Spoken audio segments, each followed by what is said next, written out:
حضرت حنظلہ رضی اللہ تعالیٰ عنہ کو دیکھو، نئی نئی شادی ہوئی ہے اور شادی کی پہلی ہی رات جب وہ اپنے بیوی کے ساتھ ہیں، اللہ کے پیارے نبی کی طرف سے یہ اعلان ہوتا ہے میدان جنگ میں جانا ہے، میدان جہاد میں جانا ہے، لڑائی کا اعلان ہو چکا ہے، فوراً نکلنے کا آرڈر دے دیا گیا، سارے صحابہ نکلنے لگے، حضرت حنظلہ رضی اللہ تعالیٰ عنہ بھی اپنی بیوی کو چھوڑ کر کے جانے لگے۔ نئی نویلی دلہن ہے، ابھی پہلی رات کی ملاقات ہے اور حضرت حنظلہ نے تو ابھی غسل بھی نہیں کیا ہے، ناپاکی کی عالم میں، جنابت کی حالت میں بیوی کو چھوڑ کر کے جا رہے ہیں۔ بیوی نے کہا کہ کم سے کم آپ پاکی حاصل کر لے، کہا کہ اتنا ٹائم نہیں ہے، اللہ کے نبی کی طرف سے اعلان ہو چکا ہے میدان جنگ میں جانا ہے، میں واپس اگر زندہ آیا تو میں غسل کر لوں گا، ابھی میرے پاس غسل کرنے کی فرصت بھی نہیں ہے۔ حضرت حنظلہ رضی اللہ تعالیٰ عنہ اسی حالت میں میدان جنگ میں جاتے اور اللہ کی راہ میں لڑتے لڑتے شہید ہو جاتے ہیں۔ جنگ کے بعد جب شہیدوں کی لاشوں کو اکٹھا کیا جانے لگا، اللہ کے پیارے نبی نے فرمایا، او لوگو، کیا ان لاشوں میں تم کو حنظلہ کی لاش بھی نظر آ رہی ہے؟ صحابہ نے تلاش کیا، حنظلہ کی لاش ملی، صحابہ نے دیکھا حنظلہ کے بالوں سے پانی گر رہا ہے، ایسا لگ رہا ہے کہ حنظلہ نے ابھی غسل کیا ہے، ایسا لگ رہا ہے کہ حنظلہ نے انہوں نے ابھی غسل کیا ہے، ابھی انہوں نے اپنے بدن کے اوپر پانی ڈالا ہے۔ صحابہ کہنے لگے، اے اللہ کے نبی، یہ منظر سمجھ میں نہیں آ رہا ہے کہ حنظلہ کے بالوں سے پانی کیوں ٹپک رہا ہے۔ اللہ کے نبی نے فرمایا، او لوگو، میں فرشتوں کو دیکھ رہا ہوں کہ فرشتے حنظلہ کو غسل دے رہے ہیں، یہ جنابت کی حالت میں جنگ کے میدان میں آئے تھے، یہ ناپاکی کی عالم میں جنگ کے میدان میں آئے تھے، اور آج جب یہ شہید ہو گئے تو فرشتے ان کو غسل دے رہے ہیں۔ بیوی سے محبت تھی، بیوی سے پیار تھا، مگر نبی سے بڑھ کر کے پیار نہیں تھا۔ میرے بھائیوں، بیوی کو چھوڑ کر کے نبی کے اعلان پر گئے اور اللہ کی راہ میں شہید ہو گئے، یہ تھے نبی کے صحابہ۔ قُلْ إِنْ كَانَ آبَاؤُكُمْ وَأَبْنَاؤُكُمْ وَإِخْوَانُكُمْ وَأَزْوَاجُكُمْ وَعَشِيرَتُكُمْ وَأَمْوَالٌ اقْتَرَفْتُمُوهَا وَتِجَارَةٌ تَخْشَوْنَ كَسَادَهَا۔ صحابہ تجارت سے اور بزنس سے بھی زیادہ اللہ کے نبی سے محبت کرتے تھے۔ حضرت صہیب رومی کو دیکھو، یہ بہت بڑے بزنس مین ہیں، بہت بڑے ویاپاری ہیں، کاروباری ہیں۔ اللہ کے پیارے نبی مدینہ جا چکے ہیں، سارے صحابہ مدینہ جا چکے ہیں، کچھ صحابہ ایسے جو ابھی تک مکہ میں موجود ہیں، انہی میں سے حضرت صہیب رومی بھی ہیں۔ صہیب رومی جو بچپن میں غلام بن کر کے مکہ میں آئے تھے اور بعد میں مکہ میں رہ کر کے انہوں نے پیسہ کمایا، مال کمایا، بزنس کیا، اور آج سارا مال لے کر کے وہ مدینہ جانے لگے۔ جب صہیب رومی مدینہ جانے لگے، مکہ کے کافروں نے ان کی اونٹ کی نکیل کو پکڑ لیا، کہا، اے صہیب کہاں جا رہے ہو؟ کہا، میں یثرب جا رہا ہوں، مدینہ جا رہا ہوں۔ کہا، اے صہیب ہم تمہیں مدینہ نہیں جانے دیں گے، اتیتنا صعلوکا لا مال لک۔ اے صہیب، جب تم مکہ میں آئے تو تمہارے پاس ایک پھوٹی کوڑی نہیں تھی، ایک پیسہ بھی نہیں تھا، اور آج جب تم نے پیسہ کما لیا، تم سارا کا سارا مال لے کر کے مدینہ جا رہے ہو۔ اے صہیب ہم تمہیں مدینہ نہیں جانے دیں گے، مدینہ نہیں جانے دیں گے۔ حضرت صہیب نے کہا، میں تو اپنے نبی کے بغیر نہیں رہ سکتا، میں تو مدینہ جاؤں گا۔ کہا، ٹھیک ہے، اگر تمہیں جانا ہے تو تم جاؤ، لیکن اپنا مال اور اپنا پیسہ یہ تم کو چھوڑ کے جانا پڑے۔ حضرت صہیب رومی رضی اللہ تعالیٰ عنہ نے 10 سیکنڈ بھی نہیں لگایا اور سارا مال اور زندگی بھر کی ساری کمائی انہوں نے مکہ والوں کو دے دی اور کہا کہ اگر تم یہ پیسہ لے لو اور یہ کمائی لے لو لیکن مجھے مدینہ جانے کی اجازت دیتے ہو تو ٹھیک ہے، تم یہ پیسہ لے لو لیکن مجھے مدینہ جانے دو۔ حضرت صہیب رومی نے اپنی زندگی بھر کی کمائی ان کے حوالے کر دی اور خالی ہاتھ وہ مدینہ پہنچے. جب مدینہ پہنچے تو اللہ کے نبی فجر کی نماز پڑھا رہے تھے.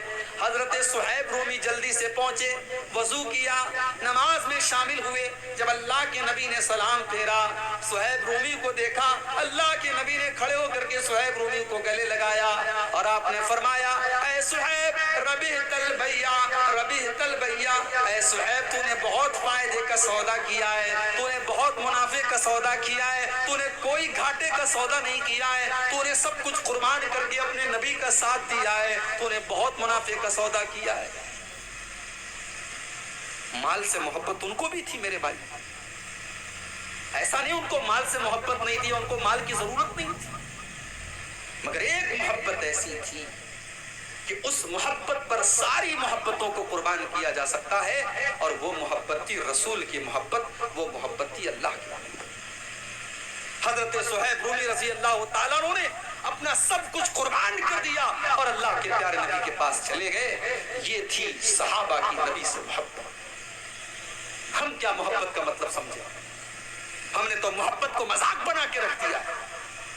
ہم تو محبت کے نام پر وہ سارے کام کر رہے ہیں جس کی نبی کی سنت میں اور نبی کی شریعت میں جس کی کوئی گنجائش نہیں. میرے پیارے ساتھیوں, جس کو نبی سے محبت ہوگی وہ نبی کی اتباع کرے گا, وہ نبی کے نقش قدم پر چلے گا, وہ نبی کی سنتوں پر چلے گا. اللہ قرآن میں کہتا ہے, سورہ آل عمران کی آیت نمبر 41 میں کہتا ہے, قُلْ إِن كُنتُمْ تُحِبُّونَ اللَّهَ فَاتَّبِعُونِي يُحْبِبْكُمُ اللَّهُ. اے نبی آپ اعلان کر دیجئے, اگر تم اللہ سے محبت کرتے ہو تو نبی کی اتباع کرو, نبی کی پیروی کرو. صحابہ کیسے پیروی کرتے تھے اللہ کے نبی؟ اللہ کے نبی صحابہ کے ساتھ جا رہے ہیں, سفر کے دوران نماز کا ٹائم ہو گیا. اللہ کے نبی نے صحابہ سے کہا کہ جوتا پہن کر کے نماز پڑھ لو. پتہ چلا کہ اگر جوتا پاک صاف ہو اور سفر کے حالات ہوں, جنگل وغیرہ کا معاملہ ہو اور جوتا اتارنے میں دقت کی بات ہو تو جوتا پہن کر کے بھی نماز پڑھ سکتے ہیں. اللہ کے نبی جوتا پہن کے نماز پڑھنے لگے, صحابہ بھی پیچھے جوتا پہن کر کے نماز پڑھنے لگے. نماز کے دوران اللہ کے نبی نے اپنے جوتے اتار دیے. صحابہ نے دیکھا اللہ کے پیارے نبی نے اپنے جوتے اتار دیے, صحابہ نے بھی فوراً اپنے جوتے اتار دیے.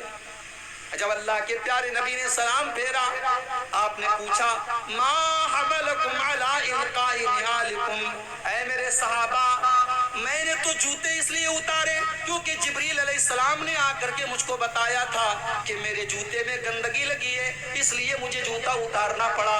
اے میرے صحابہ تم نے جوتا کیوں اتارا؟ صحابہ نے کہا, اے اللہ کے نبی, رأیناکا لبست نعالکا, ہم نے دیکھا کہ آپ جوتا پہن کر کے نماز پڑھ رہے ہیں, ہم بھی جوتا پہن کر کے نماز پڑھنے لگے. ہم نے دیکھا آپ نے جوتے اتار دیے, ہم نے بھی جوتے اتار دیے. ہم تو آپ کی پیروی کرنے والے, ہم تو آپ کی اتباع کرنے والے اور آپ کے نقش قدم پر چلنے والے ہیں. آپ نے جوتا اتارا, ہم نے اتار دیا, آپ نے پہنا, ہم نے پہن لیا. یہ ہے محبت رسول. محبت رسول یہ ہے کہ نبی نے جہاں جوتا اتار دیا وہاں جوتا اتار دیا جائے, اور نبی نے جہاں جوتا پہن لیا وہاں جوتا پہن لیا جائے. صحابہ نے اس کو محبت رسول سمجھا ہے میرے پیارے ساتھ. اور ربیع الاول کا مہینہ اگر ایک طرف نبی کی پیدائش کا مہینہ ہے تو دوسری طرف نبی کی وفات کا مہینہ ہے.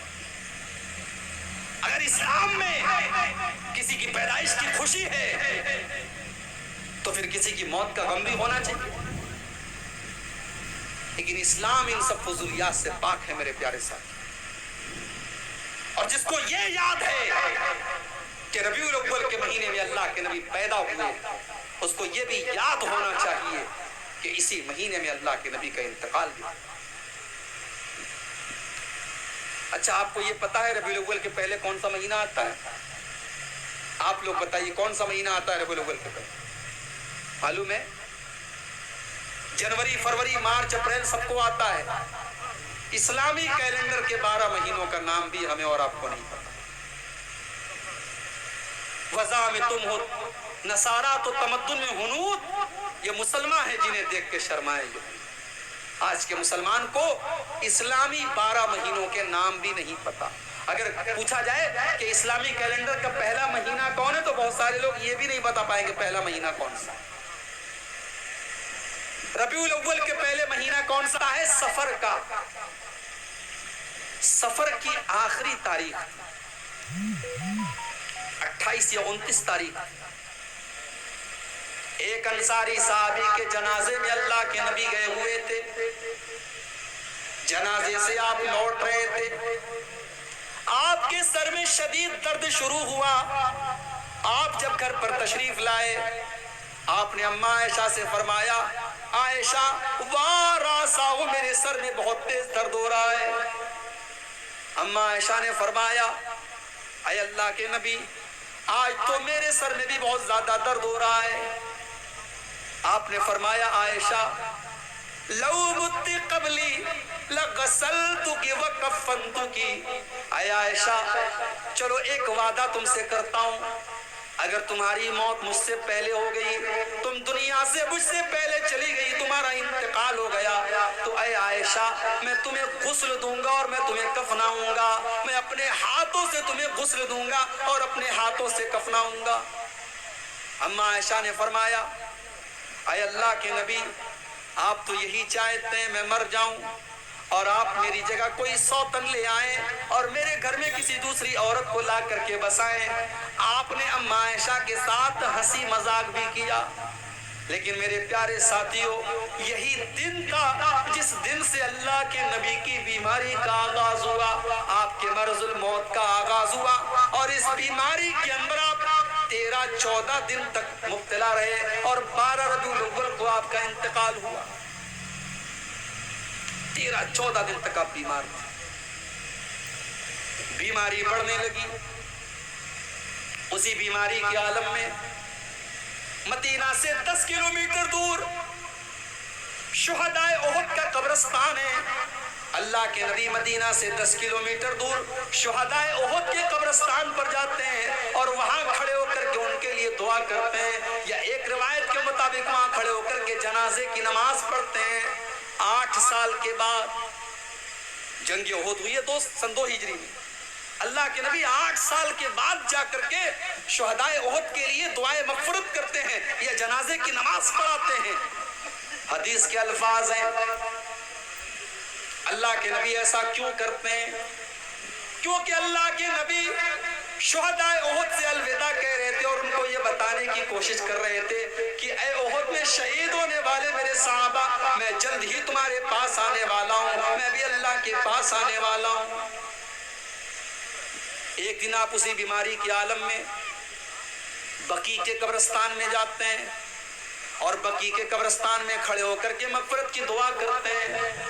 اس کے بعد آپ مسجد میں آتے ہیں اور منبر پر کھڑے ہوتے ہیں اور خطبہ دیتے ہیں اور خطبے میں فرماتے ہیں، انی بین ایدیکم فرۃ وانا علیکم شہید، او لوگو میں تم سب سے آگے جانے والا ہوں اور میں قیامت کے دن تمہارے بارے میں گواہی دینے والا ہوں اور تم سے ملاقات حوض کوثر پر ہوگی اور میں یہاں سے اپنے حوض کوثر کو دیکھ رہا ہوں۔ او لوگو مجھے یہ ڈر نہیں ہے کہ تم میرے بعد شرک کرنے لگو گے، مجھے ڈر ہے تو اس بات کا ڈر ہے کہ کہیں تم دنیا کے فتنے میں نہ پڑ جاؤ، کہیں دنیا کی رنگینیوں میں نہ کھو جاؤ۔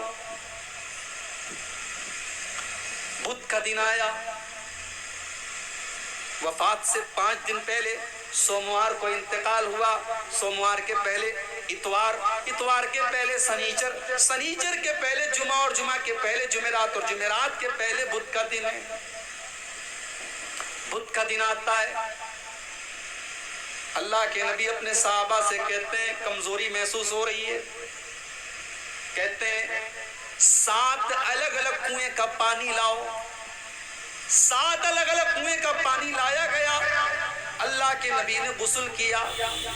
غسل کرنے کے بعد آپ نے اپنے سر کے اوپر پٹی باندھی اور مسجد میں تشریف لائے اور ظہر کی نماز آپ نے پڑھائی۔ ظہر کی نماز پڑھانے کے بعد آپ نے خطبہ دیا اور اس خطبے میں آپ نے فرمایا، ان اللہ خیر عبدا بین ان یختار ما عنده وبین زہرۃ الدنیا. اللہ تعالیٰ نے اپنے ایک بندے کو یہ آپشن دیا، یہ چوائس دی کہ چاہو تو دنیا کی زینت کو لے لو، دنیا کی دولت کو لے لو، دنیا کی کچھ زندگی لے لو، اور چاہو تو میرے پاس آ جاؤ.